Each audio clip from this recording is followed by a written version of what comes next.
సమస్తము దేవునికి మహిమకరముగా జరగాలని ప్రతి ఆటంకము క్రీస్తు నామములో. అందరూ తలలు వంచినట్లయితే చిన్న ప్రార్థన చేసుకుందాం. కృప కనికరముల మనైనా పరిశుద్ధుడా పరిశుద్ధుడా నాయన.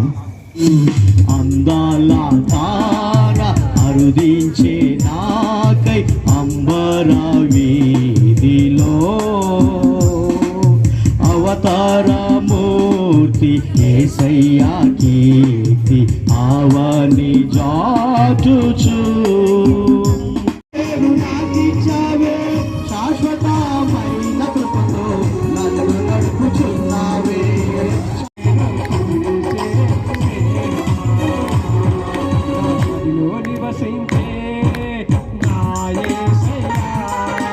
హల్లెలూయా. ప్రేమతో నన్ను ఆహ్వానించిన దైవజనులు యేసు బాబాయ్ గారికి, వారి కుటుంబానికి, సంఘానికి, అలాగే ముందున్న మీకు, ఇక్కడున్న ఆహ్వానితులకు, సంగీత బృందానికి, మాతో వచ్చిన మిత్రులకు నిండైన వందనాలు. ముఖ్యంగా చిన్న బిడ్డలకు చాలా, వాళ్ళకైతే ఏ చలి లేదు.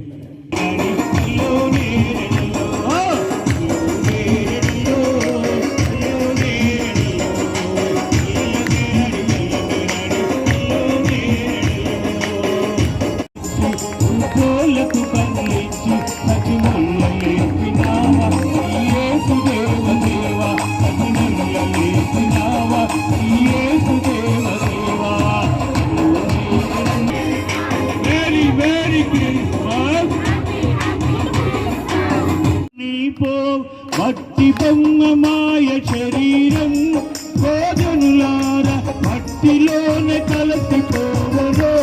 భోజనులార మట్టి బొమ్మమాయ శరీరం భోజనులార మట్టిలోనే కలసిపోవరో. భోజనులార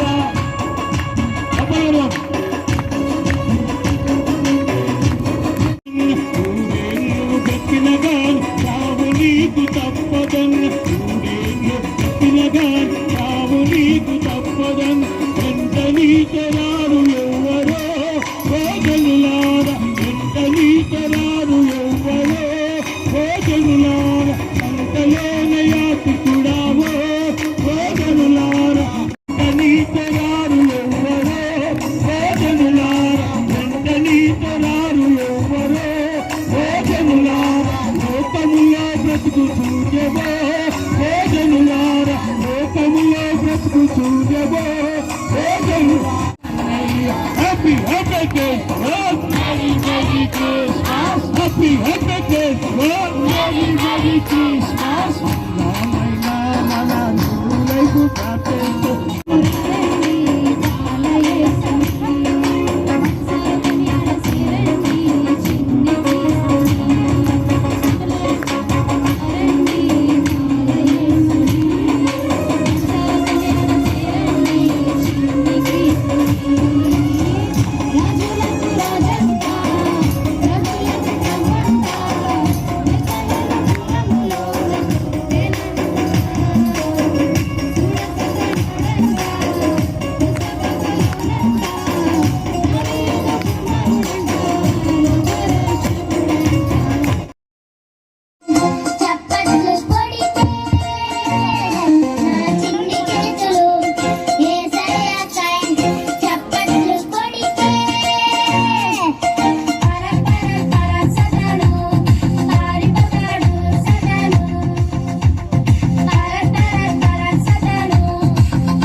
మరి చివరి పదమైనటువంటి పోలీస్ డిపార్ట్మెంట్లో డీజీపీ అంటే ఇక ఫైనల్ అనమాట.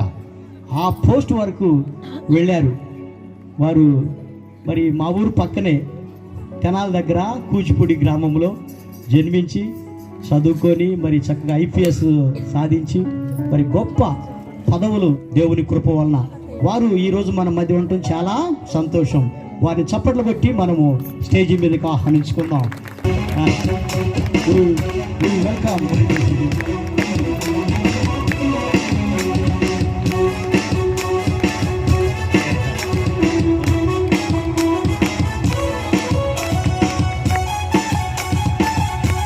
అప్పుడు పెట్టాలి.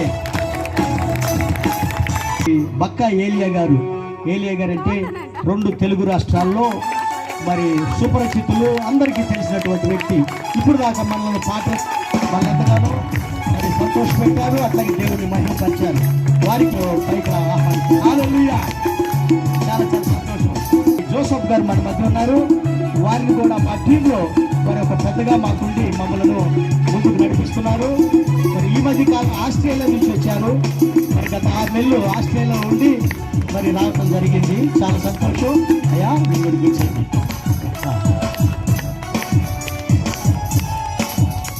అట్లాగే మరి సబ్ ఇన్స్పెక్టర్గా రిటైర్ అయ్యారు మరి జాన్ సంపత్ కుమార్ గారు కూడా మీరు దయచేసి ముందుకు రావాలని ప్రభు నామములో మీకు మనవి చేయించున్నాను. సబ్ ఇన్స్పెక్టర్గా మరి ఈ రీసెంట్గా మరి రిటైర్ అయ్యి మన మధ్య కొంచెం చాలా సంతోషం. అయ్యా హల్లెలూయా.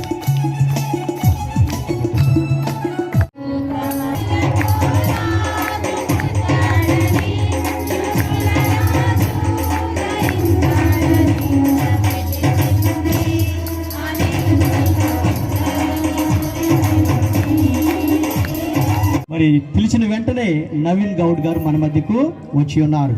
హల్లెలూయా. మరి వారు రావటం చాలా సంతోషం. మరి really we appreciate your presence sir. I welcome you to come forward and occupy the seat.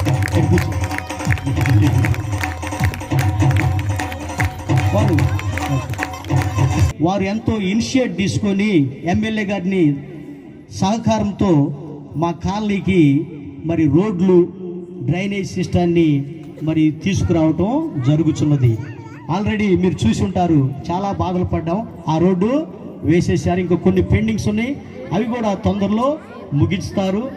మరి ఇన్ ఫ్యూచర్ విసి మరి వారు చక్కగా మరి ఒక గొప్ప నాయకులుగా ఉండి మనకి మంచి సేవ చేయాలని, ఆమేన్.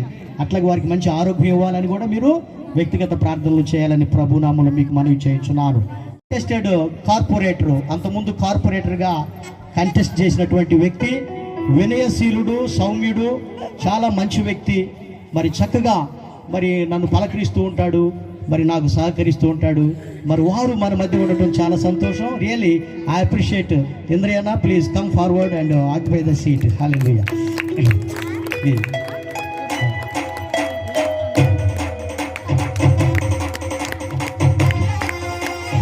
ఆమేన్. హల్లెలూయా. అట్లాగే ఓకే, చాలా సంతోషం. అట్లాగే రిటైర్డ్ ఎస్ఐ గారు, అట్లాగే జోసఫ్ గారు, వారు కూడా ఉండటం మనకి చాలా సంతోషం. హల్లెలూయా. చాలా సంతోషం. మరి ఇప్పుడు మరి కరుణమ్మ వారు వచ్చి తొందరగా వచ్చి పాట పాడాలని ప్రభు నామములో మీకు మనవి చేయించున్నాను.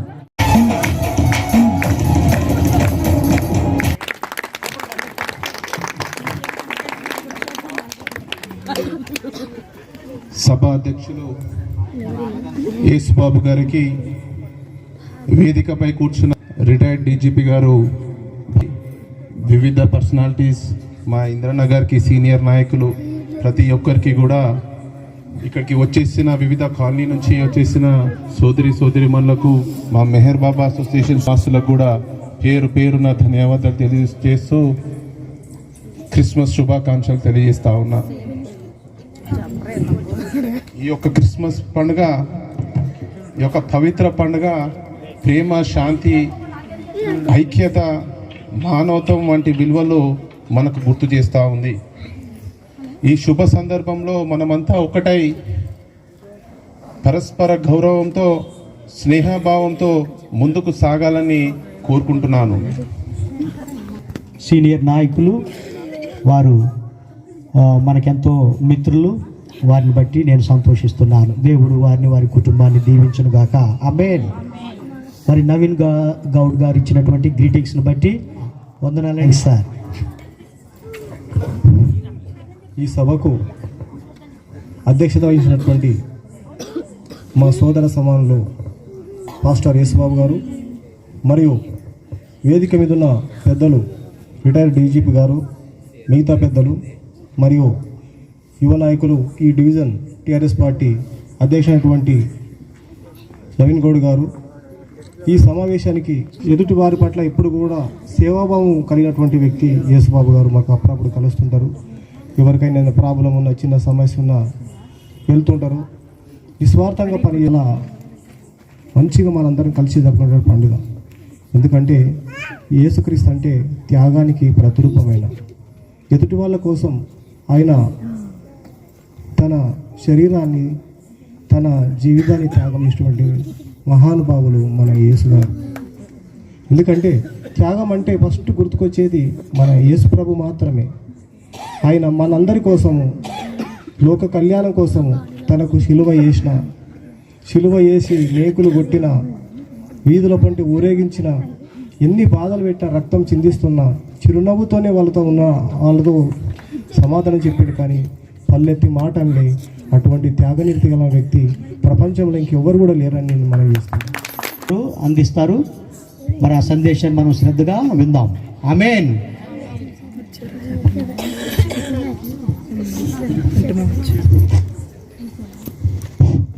దేవుని నామానికి మహిమ కలుగును గాక. మీ అందరికీ వందనాలు. లోకరక్షకుడు జన్మించిన శుభ సందర్భంగా మీ అందరినీ, మా పాస్టర్ గారు యేసుబాబు నుంచి అనేక పెద్దల్ని, చిన్నల్ని మొదలుకొని అందరినీ ఈ యొక్క ప్రాంతానికి తీసుకొచ్చినందుకు దేవుని ప్రేమ బట్టి మీ అందరికీ వందనాలు తెలియజేసుకుంటున్నాను. ఈ పాట మీ కాడ పాడాలి. చాలా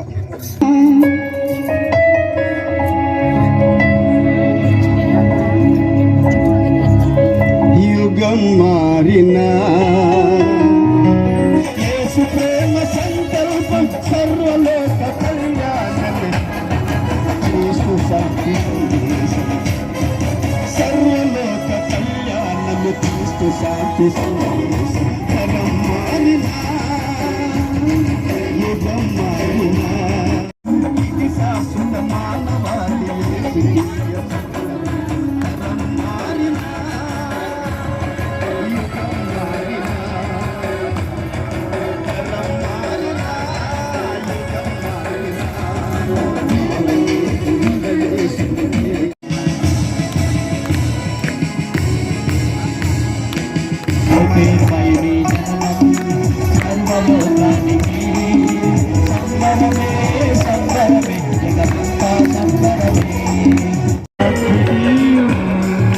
రాజా నీకే స్తోత్రము, రాజా నీకే స్తోత్రము, రాజా నీకే స్తోత్రము. మరి వారిని ఇక్కడ మన మధ్య మేజర్ సుప్రీమాకర్ గారు ఉన్నారు. వారు ముందుకొచ్చి రావాలని ప్రభు నామంలో మీకు మనవి చేయించున్నాను. బాబురావు గారిని ఈ షాల్తో మరి సుప్రీమాకర్ గారు, మేజర్ సుప్రీమాకర్ గారు దాదాపుగా 35 సంవత్సరాలు పబ్లిక్ సెక్టార్లో సేవ అందించినటువంటి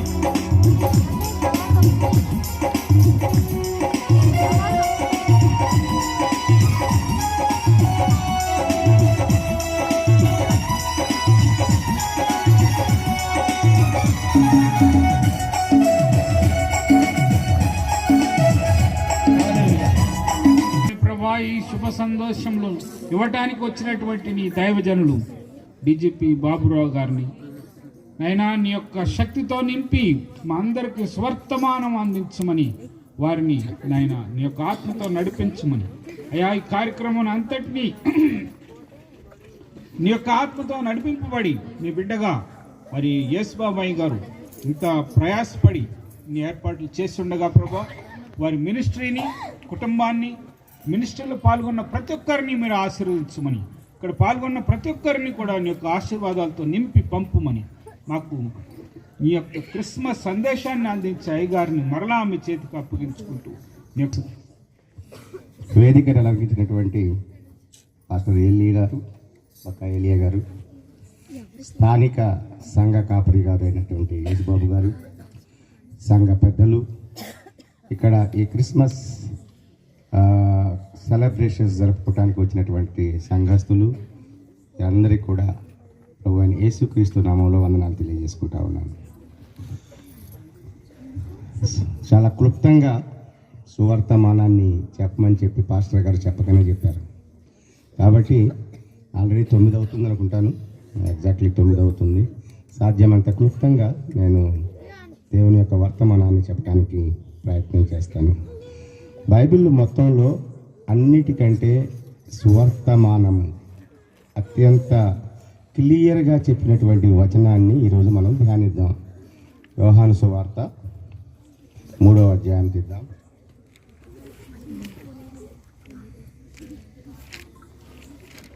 యోహాను సువార్త 3వ అధ్యాయము 16వ వచనం.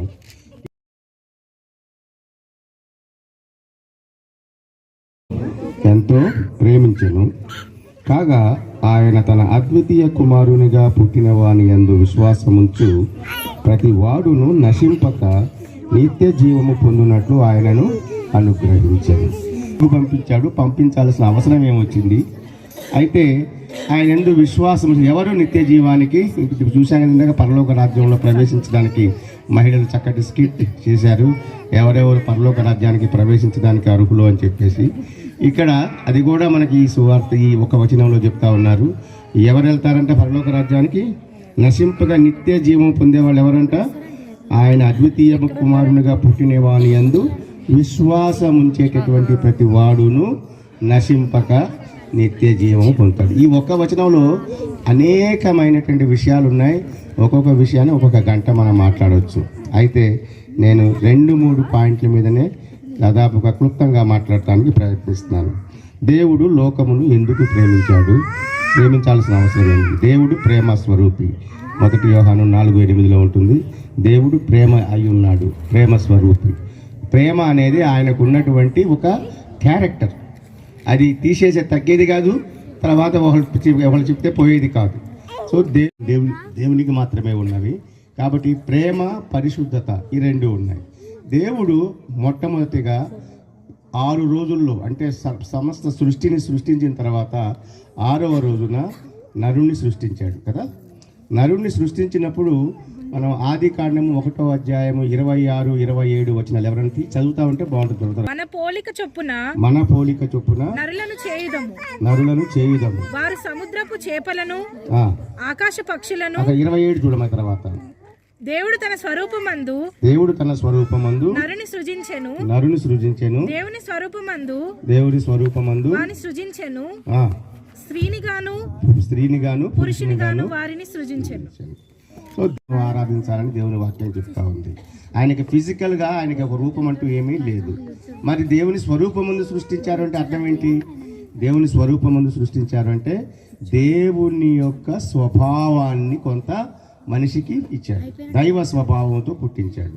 అంటే ముందు ఆదాము హవ్వలు సృష్టింపబడినప్పుడు వారిలో ఏ విధమైన పాపము లేదు.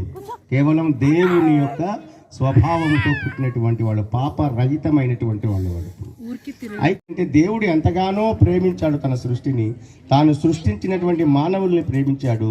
అయితే మానవుడు పాపము చేయడం వలన దేవుని యొక్క సాన్నిహిత్యాన్ని కోల్పోయాడు. ఎందుకంటే మానవుడు వెళ్ళడం అనేది జరగని పని. ఎందుకంటే పరిశుద్ధుడు అయిన దేవుని దగ్గరికి మనం పరిశుద్ధులమైతేనే చెలగలం. కలువరి శిలువలో మనందరి కోసం తన ప్రాణాలను అర్పించాడు. మన పాపాలన్నీ ఆయనపై వేసుకున్నాడు. ఎందుకంటే 1:29 చెప్తారు కదా, దేంట్లో యోహానుని గొర్రెపిల్ల, దేవుని గొర్రెపిల్ల. యెషయా గ్రంథాన్ని చూద్దాం ఒకసారి, 53వ అధ్యాయాన్ని. యెషయా గ్రంథం 53వ అధ్యాయము ఎవరికంటే అది చూడండి. మళ్ళీ మనం 3:16కి వెళ్దాం ఒకసారి. పోతుంది, ఇంతకుముందు నేను తాగుబోతునే ఉంటే మళ్ళీ నేను తాగడానికి అటు వెళ్ళను. రిపెంటెన్స్ అంటే అర్థం ఏంటంటే, నేను అటు వెళుతూ ఉన్నాను, తాగుబోతుని, వ్యభిచారిని, ఇంకొక పాపం చేస్తా ఉన్నాను. ఎప్పుడైతే నేను క్రీస్తు రక్తంతో కడగబడ్డానో, ఎప్పుడైతే నేను మార్చబడ్డానో, ఇక అవన్నీ కూడా వదిలేసాను. నా పాత జీవితం అది మర్చిపోయాను. దేవుడు కూడా చెప్తున్నాడు, నీపటికి తూర్పు నుంచి పడమటి గంట దూరము, అంత దూరము నీతో పాపాలను నేను దూరం చేసేస్తున్నాను. నా దానికి వాటిని గుర్తుపెట్టుకొని ఇప్పుడు గుర్తు చేసుకోనని చెప్తా ఉన్నాడు. సో మన పాత జీవితం క్షమించబడింది, అది కొట్టివేయబడింది. మనం నూతన జీవితంలో ఉన్నాం, ఆత్మతో, క్రీస్తు యొక్క ఆత్మతో నడుపుతున్నాం. అది ఈ క్రైస్తవత్వం ఉన్నటువంటి వాళ్ళు, ఈ నూతన కొత్తగా ఉన్నవి అయినను రాబోవునవి అయినను అధికారులైనను ఎత్తైనను లోతైనను సృష్టింపబడిన మరి ఏదైనను మన ప్రభు అయిన క్రీస్తు యేసునందలి మన ప్రభు అయిన యేసు క్రీస్తు దేవుని ప్రేమ నుండి మనల్ని ఎడబాప నేరదని రూఢిగా నమ్ముచున్నాను. ఈ ప్రేమ అంతట్లో కూడా స్వార్థం ఉంది కదా. ఈ ప్రేమ అంతట్లో కూడా స్వార్థం ఉంది, ఏదో ఒక స్వార్థం ఉంది. భార్యాభర్తల మధ్య ప్రేమలో కూడా స్వార్థం ఉంది. తల్లిదండ్రులు పిల్లల మధ్యలో కూడా ఎక్కడో చోట స్వార్థం ఉంది. తల్లిదండ్రులు పిల్లల్ని పెంచుతారు, పిల్లలు తల్లిదండ్రులు పెరిగిన తర్వాత తల్లిదండ్రులు వదిలేస్తూ ఉంటారు. చాలామంది వాళ్ళ సొంత లాభాల కోసం ప్రేమిస్తూ ఉంటారు, వాళ్ళ మతలబు కోసం ప్రేమిస్తూ ఉంటారని చెప్తూ ఉంటాం మనం కదా. సో ఎప్పుడైతే కాలేజీలో ఎవరో ఆ అమ్మాయిని సైడ్ ప్రేమ, ఆ వన్ సైడ్ ప్రేమ అయిపోయిన తర్వాత ఆ అమ్మాయి ప్రేమించట్లేదు, ఏం చేస్తాడు? ఆ ప్రేమకి త్యాగం ఉండదన్నమాట. ఏం చేస్తాడు? నన్ను ప్రేమించట్లేదు కాబట్టి ఇంకొకరిని ప్రేమించడానికి వీలేదని చెప్పేసి ఏం చేస్తాడు? ఆ అమ్మాయి మీద అటాక్ చేస్తాడు, ఆ అమ్మాయి మీద అటాక్ చేస్తాడు. నీ పొరుగు వాడిని ప్రేమించాలి అని, నిన్ను వలే నీ పొరుగు వాడిని ప్రేమించాలి అంటే ముందు నన్ను నేను ప్రేమించుకోవాలి కదా. నన్ను నేను ఎలాగ ప్రేమించుకుంటున్నానో అలాగే నా పొరుగు వాడిని కూడా నేను. దిస్ పీపుల్ రియలీ బాబురావు గారు చక్కని సందేశాన్ని మనకి అనుగ్రహించారు. చూసారా, పరిశుద్ధత లేకపోతే దేవుని దగ్గరికి మనము వెళ్ళలేము. ఆ పరిశుద్ధత ఎలా వస్తుందంటే క్రీస్తునందు విశ్వాసం ఉంచితేనే నీకు పరిశుద్ధత. షాలో ఫెయిత్, విశ్వాసం ఉంటుంది కానీ సరిగా ఉంటున్న జనాల్లో. కనుక మీ విశ్వాసాన్ని మరి బలపరుచుకోవాలని, వృద్ధి చేసుకోవాలని ప్రభు నామములో మీకు మనవి చేయుచున్నాను.